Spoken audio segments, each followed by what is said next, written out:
అందరికీ నమస్కారం. ముందుగా మీ అందరికీ ఉగాది శుభాకాంక్షలు. కానీ మీకు తెలుసా, ఉగాదిని ఎందుకు మన తెలుగు కొత్త సంవత్సరంగా జరుపుకుంటామో? ఉగాది అనే పదం యుగ మరియు ఆది అనే పదాల నుంచి వచ్చింది. అంటే కొత్త యుగానికి ప్రారంభం. హిందూ పురాణాల ప్రకారం ఈరోజునే బ్రహ్మదేవుడు ప్రపంచ సృష్టిని ప్రారంభించాడని నమ్ముతారు.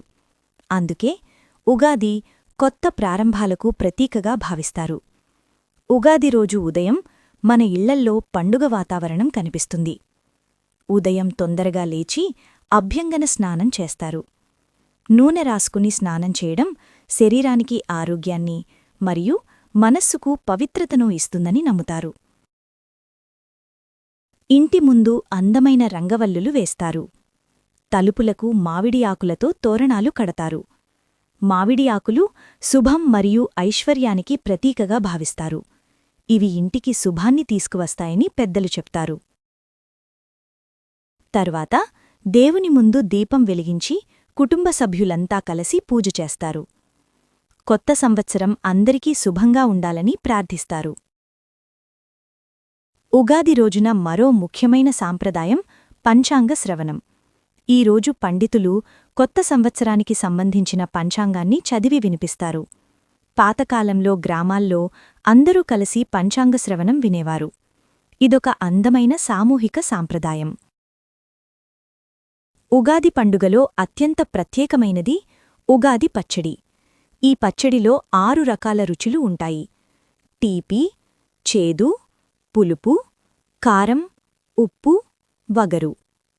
వేప పువ్వు చేదురుచి, దుఃఖాన్ని సూచిస్తుంది. బెల్లం తీపిరుచి, ఆనందాన్ని సూచిస్తుంది. మామిడికాయ వగరు రుచి, ఆశ్చర్యాన్ని సూచిస్తుంది. చింతపండు పులుపు, సవాళ్లను సూచిస్తుంది. మిరపకాయి కారం, కోపాన్ని సూచిస్తుంది. ఉప్పు లైఫ్లో బ్యాలెన్స్ ఎంత ముఖ్యమో గుర్తుచేస్తుంది.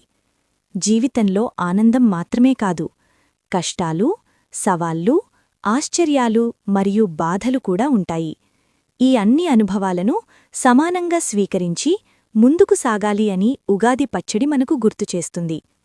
మరొక్కసారి మీ అందరికీ ఉగాది శుభాకాంక్షలు. ఈ కొత్త సంవత్సరం మీ జీవితాల్లో ఆనందం, ఆరోగ్యం మరియు ఐశ్వర్యాన్ని తీసుకురావాలని మనస్ఫూర్తిగా కోరుకుంటున్నాను. ఈ వీడియో మీకు నచ్చితే లైక్ చేయండి. మీ స్నేహితులు మరియు కుటుంబ సభ్యులతో షేర్ చేయండి. ఇలాంటి మరిన్ని సాంప్రదాయ మరియు భక్తి వీడియోల కోసం మా ఛానల్ను సబ్స్క్రైబ్ చేయడం మర్చిపోవద్దు. ధన్యవాదాలు.